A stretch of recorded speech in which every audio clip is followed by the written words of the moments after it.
अस्सलामुअलैकुम everyone, welcome back to the video. इस video के अंदर आप बात करने वाले किशु इनू के बारे में लेटेस्ट न्यूज़ एंड अपडेट आप लोगों के साथ मैं शेयर करूंगा।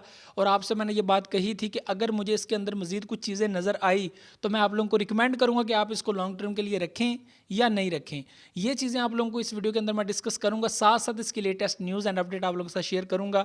बहुत ज़बरदस्त एंड बिंदास न्यूज़ है, पोटेंशियल है इस कोइन के अंदर, बड़ा ही ज़बरदस्त पोटेंशियल है। और आइंदा टाइम में आप लोगों को जैसे जैसे एक्सचेंजेस के ऊपर लिस्टेड होता जाएगा आप लोगों को प्रॉफिट देता जाएगा और अच्छा खासा प्रॉफिट देता जाएगा। कैसे चलना है, कितने का लेना है, ये भी आप लोगों को मैं साथ बताऊंगा। तो प्लीज़ आप लोगों ने सबसे पहले वीडियो को लाइक कर देना है, सब्सक्राइब द चैनल। बहुत सारे लोग बगैर सब्सक्राइब के चैनल को देखते हैं। साथ साथ आप लोगों ने मेरा टेलीग्राम ग्रुप भी ज्वाइन कर लेना है, फ्री ऑफ कास्ट, कोई फ़ी नहीं है। कोई आपसे रब्ता करे, मैसेज करे, पैसे डबल करने की बात करे तो प्लीज़ उसको जो है वो जवाब मत दीजिएगा, कोई रिप्लाई ना दीजिएगा। ठीक है, मैं किसी से कभी भी कोई लिंक नहीं बनाता और ना उससे मैं कोई पैसे मांगता हूँ। फ्री ऑफ कास्ट जो सर्विसेज दे रहा हूँ मैं इस वक्त जो है वो एक जो है वो अपने यूट्यूब के ही दे रहा हूँ, उसके साथ टेलीग्राम पे दे रहा हूँ, बस वो भी फ्री हैं। ठीक है, और यूट्यूब पे मैं आप लोगों को नज़र आता हूँ, बाकी और कोई भी प्लेटफार्म नहीं है जहाँ पे आपसे मैं लिंक बनाऊंगा। तो बात करते हैं किशु इनू के बारे में। बहुत सारे लोगों ने होल्ड किया हुआ है। मैं तो हर बंदे को कहता हूँ कि यार कम से कम 5 USD या 10 USD इन्वेस्ट करके किशु इनू के अंदर छोड़ दो। ये कोइंस ऐसे होते हैं जो एक टाइम पे आप लोगों को अच्छा खासा प्रॉफिट दे जाते हैं। उस वक्त आपकी मर्ज़ी होती है कि आप इसको सेल करते हो या होल्ड करते हो। वैसे तो मैं यही रिकमेंड करता हूँ कि जब भी ये प्रॉफिट में आए तो उसमें से कम अपनी जो प्रॉफिट है वो बुक कर लो, बाकी कोइंस बीच में रहने दो। आप लोगों को एक छोटी सी मिसाल भी दूंगा साथ के, यूशी आप लोगों ने देखा होगा। यूशी मैं काफ़ी इसके ऊपर वीडियो भी बना चुका था। मैंने लोगों को कहा भी था कि कम से कम 10 to 20 USD का आप लोग कोइन बाय करें। ये अच्छा खासा पोटेंशियल है इसके अंदर, टाइम टू टाइम आप लोगों को प्रॉफिट देता रहता है। इस वक्त आप लोग उसका रैंक देखें कहाँ पर है। तो इसी वजह से किशु इनू, इसके अलावा भी 3-4 प्रोजेक्ट ऐसे हैं जो बहुत ज़बरदस्त पोटेंशियल रखते हैं, बहुत ज़बरदस्त उनके अंदर जो है वो पोटेंशियल है। और एक टाइम पे आके वो अच्छा खासा आपको लोगों को प्रॉफिट दे जाएंगे, जैसे कि यूशी दे के गया है। ठीक है, तो ऐसी ही चीज़ें आप लोगों के साथ मैं कुछ करूँगा, क्योंकि इसका अगर डाटा अगर निकालूँ तो ERC20 के ऊपर ये बना हुआ है। 2 लाख प्लस इसकी होल्डिंग है, 6 लाख प्लस इसकी जो है वो इस वक्त ट्रांजैक्शंस है। कोई बड़ा होल्डर अवेलेबल नहीं है। OKX के ऊपर आप लोगों को इजीली मिल जाएगा, आप लोग बाय कर सकते हो। नहीं रिकमेंड करूँगा आप लोगों को कि आप इसको 100 USD का बाय करें, 200 का बाय करें, 1000 का बाय करें, नहीं। आप लोग अगर 5 USD का भी बाय करते हो तो आपको अनलिमिटेड कोइंस मिल जाएंगे। 10 USD का आप लोग बाय करेंगे तो आपको अनलिमिटेड कोइंस मिल जाएंगे। आपको कोई ज़रूरत नहीं है 20 USD भी बाय करने की, ठीक है, 100 USD भी लगाने की, 50 भी लगाने की। मैं आपको कहता हूँ कि सिर्फ और सिर्फ 5 USD, 10 USD लगा के छोड़ दो। और इसको लॉन्ग टर्म में आप लोगों को कम से कम 6 मंथ और ज़्यादा से ज़्यादा 1 साल आप लोग जैसे जैसे ये प्रॉफिट में आए आप लोग अपनी साथ साथ प्रॉफिट बुक करते जाओ और इसको आगे होल्ड करके रखते जाओ। किसी वक्त भी ये अच्छी अच्छी एक्सचेंजेस के ऊपर जैसे जैसे लिस्टेड होता जाएगा इसकी रैंकिंग बढ़ती जाएगी और ये मार्केट में ऊपर आता जाएगा। ठीक है, और आप लोग इसको देखोगे एक अच्छी खासी प्राइस में। इस वक्त अगर इस वक्त जो ग्राफ देखा जाए तो ग्राफ में अभी कोई पोजीशन इसकी नज़र नहीं आ रही। उसकी वजह क्या है कि अभी इसकी लिस्टिंग्स बहुत सारी होनी है।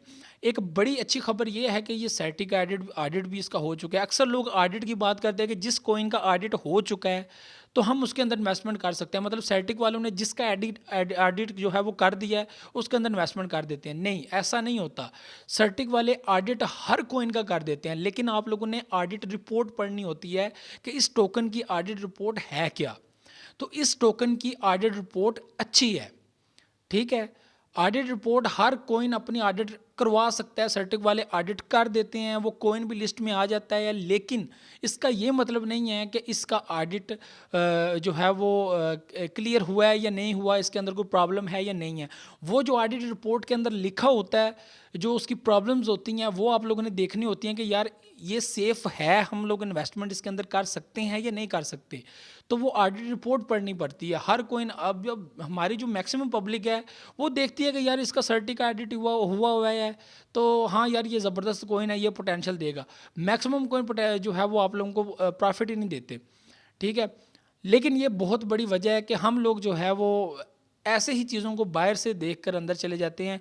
सर्टिक रिपोर्ट आप लोगों ने पढ़नी होती है, उसके अंदर उसके सारे फैक्ट पढ़ने होते हैं कि अब इसके अंदर क्या क्या चीज़ें हैं, क्या क्या रिस्क हैं, क्या क्या मेजर इसकी प्रॉब्लम्स हैं, सॉल्व हुई हैं कि नहीं हुई, वो सारी चीज़ें क्लियर करनी पड़ती हैं। देन वो रिपोर्ट ओरिजिनल होती है, ठीक होती है कि हाँ यार ये चीज़ है। वो रिपोर्ट तो अपनी जारी कर देते हैं, पढ़नी आपने होती है और उसके बाद आप लोगों ने सारा कुछ करना होता है। ये ज़ाहिर सी बात है, हम लोग इन चीज़ों में से गुजरे गुजरे हुए हैं, हम लोगों ने ये चीज़ें आप लोगों को बतानी है, ठीक है। और ये मेरी फ़ील्ड है तो मैंने मेरा फ़र्ज़ है आप लोगों को बताना, क्योंकि आप लोग तो यही जज करते हो कि यार सर्टिक वालों ने किया हुआ है बस ठीक है। पढ़ना किसी ने भी नहीं है कि अंदर जाके कि इसके अंदर है क्या, फैक्ट क्या है, प्रॉब्लम क्या है, कोई कॉइन ठीक है नहीं है, ठीक है, सेंट्रलाइज्ड है डिसेंट्रलाइज्ड है, रिस्क है नहीं है। कहीं से जगह पे ऐसा होता है कि टोकन जो है वो आप लोग जो सप्लाई में वहाँ पे प्रॉब्लम इशू हो जाता है, पकड़ लेते हैं सर्टिक वाले। लेकिन ये क्या करते हैं, इनको पता है पब्लिक ने पढ़ना होता नहीं है, बस लोगों को एज अ ट्वीट करके बता देते हैं कि हमने ऑडिट करवा ली है, ठीक है। तो बस दिमागों से खेलते हैं, उनको जो है वो उनके माइंड से खेलते हैं। क्लियर है उनकी रिपोर्ट नहीं है, ये सारा क्लियर करना बहुत इंपॉर्टेंट होता है। तो यहाँ पर जो नाउ पेमेंट्स वालों ने जो इसकी न्यूज़ एंड अपडेट है, उन्होंने भी इसको एक्सेप्ट किया है। और प्रिस्टा शॉप उन्होंने एक्सेप्ट किया। बिज़नेस ई कॉमर्स जो है वो रन करने में बहुत आप लोगों को मदद देती है वो, तो बहुत ज़बरदस्त किस्म का प्लेटफार्म है, एक्सेप्ट किया उन्होंने एज अ पेमेंट। तो ये बहुत बड़ी इनके लिए है, सर्टिक का ऑडिट हुआ है, तो बहुत ज़बरदस्त प्लेटफार्म है, इसको आप लोग लॉन्ग टर्म के लिए रख सकते हो। 6 मंथ मिनिमम, साथ साथ जिस वक्त भी प्रॉफिट में आए आप लोग साथ साथ प्रॉफिट बुक कर सकते हो। बाकी आप लोगों की अपनी मर्ज़ी है, अगर नहीं निकालना चाहते ना निकालो, लॉन्ग टर्म के लिए रखना चाहते हो तो लॉन्ग टर्म के लिए रख लो। लेकिन एक बात याद रखना कि आप लोग साथ साथ अपने प्रॉफिट बुक करते जाना, ये मैं आप लोगों को रिकमेंड कर रहा हूँ। बाकी आप लोगों की अपनी मर्ज़ी, आप लोगों की अपनी रिसर्च है, आप लोगों का अपना पैसा है। I am not your financial adviser, तो ये आप लोगों की अपनी मर्जी है, ठीक है। बाकी कम से कम 5 to 10 USD इन्वेस्ट करके इस कोइन के अंदर आप लोग रखते हो। OKX के अंदर आप लोग इसको बाय कर सकते हो, हॉटबिट के अंदर बाय कर सकते हो, ठीक है। आप लोग इसको Gate.io पे बाय कर सकते हो, ठीक है, यूनिस्वैप पे बाय कर सकते हो, ठीक है। कोशिश करो OKX एंड जो है वो यूनिस्वैप, ये दोनों प्लेटफार्म है, यहाँ पे आप लोग इसको बाय कर लो और लॉन्ग टर्म के लिए रख लो, कोई भी मसला नहीं है। तो ये सारी चीज़ें थी किशु इनू के रिलेटेड। ज़बरदस्त कोइन है, होल्ड करो, प्रॉफिट बनाओ, मज़े लो, मौज करो, और ये सारी चीज़ें हैं, ठीक है। सर्टी के रिलेटेड आपको क्लियर करना था तो बता दिया आपको, ठीक है। मुझे तो इजाज़त भी, नेक्स्ट वीडियो को लाइक शेयर एंड कमेंट लाजमी कीजिएगा, फीडबैक लाजमी कीजिएगा, अपना दुआ में याद रखिएगा। अल्लाह हाफिज़ व नासिर।